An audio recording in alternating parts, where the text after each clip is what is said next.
আমি জানতে চাই, আলেম ছাড়া সমাজ, আলেম ছাড়া রাষ্ট্র, এটা চায় শয়তান।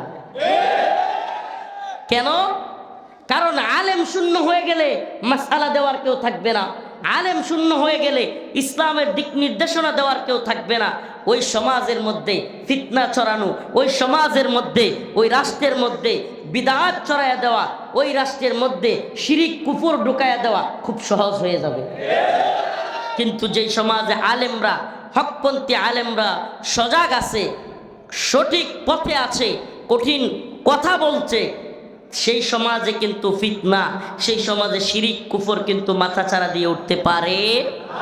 প্রিয় হাজিরিন, যে আয়াতে কারিমা আমি তিলাওয়াত করেছি, লাতাজিদান্না শাদ্দান নাসি আদাওয়াতাল লিল্লাযিনা আমানুল ইয়াহুদা ওয়াল্লাযিনা আশরাকু। আল্লাহ রাব্বুল আলামিন বলেন, লাতাজিদান্না শাদ্দান নাসি আদাওয়াতাল লিল্লাযিনা আমানুল ইয়াহুদ ওয়াল্লাযিনা আশরাকু।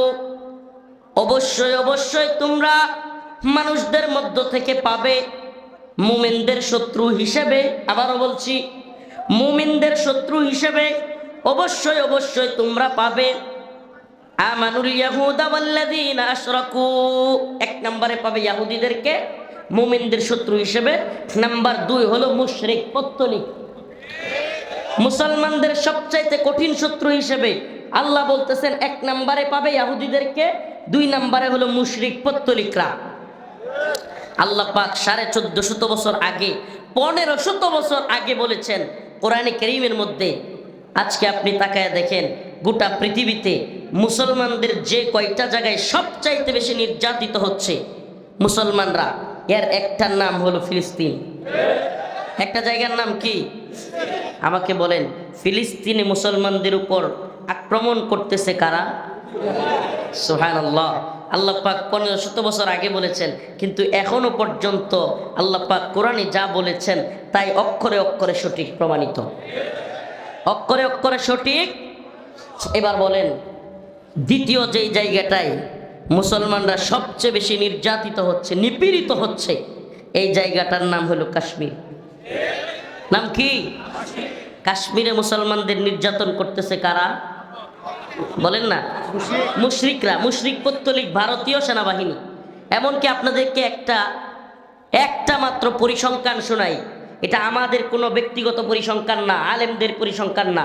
বিবিসি, আল জাজিরার মতো ওয়ার্ল্ডের নামি দামি মিডিয়াগুলোর অ্যানালাইসিস হলো, মিডিয়াগুলোর বক্তব্য হলো, শুধু কাশ্মীরে বিগত স্বায়ত্তশাসন বাতিল করার পর থেকে ভারতীয় সেনাবাহিনী 10,000 মুসলিম মা বোনকে দর্শন করছে। কত?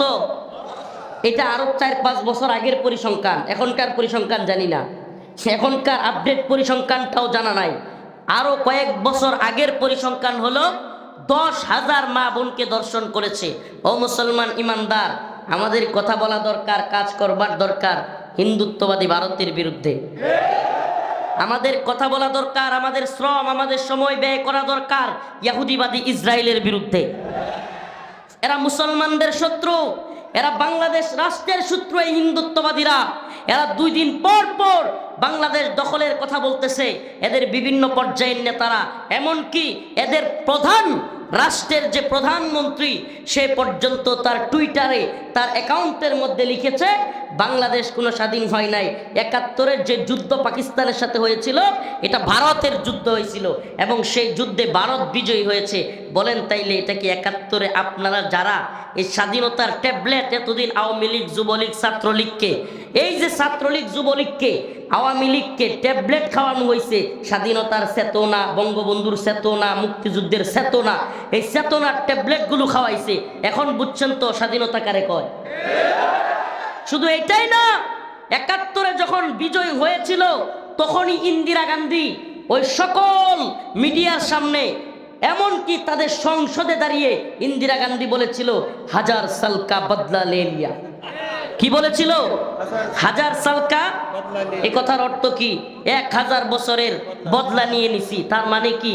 আসলে মুসলমানরা ইতিহাস পড়লে দেখবেন ভারতবর্ষ 1000 বছরের মতো মুসলমানরা শাসন করেছিল। কারা শাসন করেছিল? মুসলমানদের শাসন থেকে ওই যে তারা মুক্তি পেয়েছে, অর্থাৎ তারা যে মুসলমানদেরকে হটাইতে পারছে, তারা যে হিন্দুত্ববাদী শাসন কায়েম করতে পারছে ভারতবর্ষে, এমনকি হিন্দুত্ববাদী শাসনের এক পর্যায়ে পাকিস্তানকে তারা, পাকিস্তান যেহেতু মুসলিম কান্ট্রি, বাংলাদেশের সাথে যুদ্ধে তারা হারায় দিছে। এজন্য তাদের বক্তব্য হলো এই যুদ্ধে মুসলমানরা পরাজিত, হিন্দুরা বিজয়ী। তাইলে আমাদের আওয়ামী লীগ, ছাত্রলীগ, যুবলীগ যারা এই ৭১-এর স্বাধীনতা যুদ্ধ নিয়ে চিল্লায়, তাদেরকে আমরা বলতে চাই, তাইলে হিন্দুদের বিজয় কি তোমাদের বিজয়? মুসলমান দুইটা দেশ, বাংলাদেশ পাকিস্তান। আমি অস্বীকার করছি না পাকিস্তানের সেই সময়ের সেনাবাহিনী কিংবা বুট্টুর বাহিনী এদেশের মানুষদের উপর নির্যাতন করে নাই, নিপীড়ন করে নাই, জুলুম করে নাই, এটা আমি অস্বীকার করতেছি না। কিন্তু মুসলমান দুইটা রাষ্ট্রকে যুদ্ধে লাগাইয়া দিয়া নিজেদের বিজয় ঘোষণা করা ভারতকে খুশি করবার জন্যই ছিল সেই যুদ্ধ।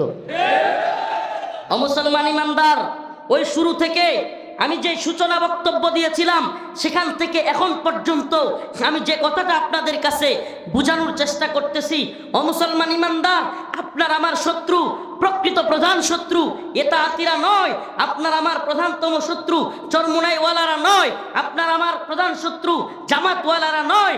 আর এক মুসলমান তো অপর মুসলমানের ভাই, এটা আল্লাহ বলেছেন, ইন্নামাল মুমিনুনা ইখওয়া, ইন্নামাল মুমিনুনা। ও মুসলমান ইমানদার, কষ্টের সাথে দুঃখের সাথে বলতে হয়, আফসোস এবং পরিতাপের সাথে বলতে হয়, আজকেও যশোর সীমান্তে মুসলিম ৩ জনকে বিএসএফ ধরে নিয়ে গিয়ে হত্যা করেছে। কয়জন? এটা আমার কথা নয়, মিডিয়ার কথা। খবর নিয়ে দেখেন, ৩ জন মুসলমানকে বিএসএফ, ভারতীয় বাহিনী, মুসলমানদের বাংলাদেশে আইসা হত্যা করেছে। ৩ জনকে হত্যা করেছে। 2 দিন পর পর সীমান্তে হত্যা করতেছে। কঠিন পরিস্থিতি সীমান্তের মধ্যে, এমনকি তাদের হাজার হাজার লোক সীমান্তের কাঁটাতার বেড়া ভেঙে ফেলতে চাচ্ছে। বিএসএফের বাহিনী ভারতীয় সীমান্তে অত্যাধিক বিভিন্ন অস্ত্রশস্ত্র সজ্জিত হয়ে ভারতীয় সীমান্তে বাংলাদেশ দখল করবার নীল নকশা বাস্তবায়ন করতেছে। ওদিকে মায়ানমার সীমান্তে আমরা তো বেখবর, আমরা তো জানি না। ওদিকে মায়ানমার সীমান্তে আরাকান আর্মি সহ বিভিন্ন গ্রুপ বাংলাদেশের বিরুদ্ধে যুদ্ধের পরিস্থিতি তৈরি হচ্ছে। এমনকি বাংলাদেশের বাহিনীও আরাকান আর্মির বিরুদ্ধে ওখানে শক্ত অবস্থানে সীমান্তে পাহারায় আছে। এমন এমন যুদ্ধ পরিস্থিতিতে আমরা মুসলমানে মারামারি শুরু করছি। বড় আফসোসের বিষয়, এই জাহেলগুলোর, যে জাহেলরা আজকে ছাত্র তালিবুল ইলমদেরকে রাতের অন্ধকারে গিয়ে হামলা করলো, আমি তাদের কাছে জানতে চাই, এই দেশের প্রতি, উম্মার প্রতি এদের দায়বদ্ধতা কতটুকু? আমাকে বলেন। রাতে ৩টার সময় আলোচনা হচ্ছে আলেমদের সাথে, কি হবে না হবে, মিটিংয়ে ফাইসালা হবে পরের দিন 11টায়। আপনি রাতের ৩টার সময় 20,000 30,000 মানুষ নিয়ে ঢুকে ছাত্রদেরকে পিটায় হত্যা করলেন। এই কি আপনার তাবলীগ? এই কি আপনার দিন? আল্লাহর রাসূল বলেছেন, আল্লাহ পাক বলেছেন, কুনতুম খায়রা উম্মাহ, আমরা হলাম উত্তম জাতি। এতদিন তো আমাদেরকে এটাই শিক্ষা দেওয়া হয়েছে যে আমরা তা'মুরুনা বিল মা'রুফ ওয়া তানহাউনা আনিল মুনকার, সৎ কাজে আদেশ করব, অসৎ কাজে নিষেধ করব। এখন আমি নিজেই যদি অসৎ কাজে গিয়া জড়াই, আমি নিজেই যদি অপর মুসলমানের, আপনি কোন যুক্তিতে একজন মুসলমানের মাথায় হাত তুলতে পারবেন? এমন কোন যুক্তি পৃথিবীতে নাই যেখানে রাসূলুল্লাহ সাল্লাল্লাহু আলাইহি ওয়াসাল্লাম বলেছেন একজন মুসলমানকে হত্যা করা পুরো জগৎকে হত্যা করার স্বামী, তার কোনো ক্ষমা নাই, কোনো ক্ষমা নাই। আপনি বলেন, আপনি আমাকে বলেন, কোন যুক্তিতে নিজের ভাইদের উপর, আপনি বলেন, যারা সাদ সাহেবের অনুসারী বলেন কিংবা যারা উলামায়ে কেরামকে অনুসরণ করে, কোন পক্ষকে আপনি কাফের বলতে পারবেন? কাফের কেউ তো, সাধারণ কাফেরদের কেউ তো হত্যা করার কিংবা আঘাত করার কোনো অনুমতি নাই যুদ্ধক্ষেত্র ছাড়া। তাহলে আপনি মুসলমানদের উপর কিভাবে আঘাত করলেন? কোন দলিলে? আপনি কোন দলিলে? কোন দলিল আছে আপনার কাছে? আপনি তো আসাবিয়ত করতেছেন, আপনি তো দলের পূজা শুরু করেছেন, আপনি দলান্ধ হয়ে গিয়েছেন, আপনি আপনার পীরের, আপনি আপনার আমিরের পূজা শুরু করেছেন। আপনি ইসলামের মধ্যে কঠিন, আপনার ইসলামের যে কনসেপ্ট, এটাই আপনি বুঝতে পারেন নাই, আপনি বুঝেন নাই। আপনি যদি ইসলামের কনসেপ্ট বুঝতেন, ইসলাম বলতেছে ব্যক্তি, দল, এগুলো ইসলামের দলিল নয়। ব্যক্তি, দল ইসলামের কি নয়? দলিল নয়। ইসলামের দলিল কোরআন সুন্নাহ। ইসলামের দলিল কি? কোরআন সুন্নাহ। যদি কোরআন সুন্নাহ দলিল হয়, চ্যালেঞ্জ ছুড়ে দিলাম, কোরআন সুন্নাহর কোনো জায়গা থেকে দলিল বের করে অন্য মুসলমানের মাথায় আঘাত করার অনুমতি আপনি দেখাতে পারবেন? মুসলমান ভুল করতে পারে, কিন্তু তার মাথায় গিয়ে বাড়ি দেওয়ার অনুমতি আপনি দেখাইতে পারবেন?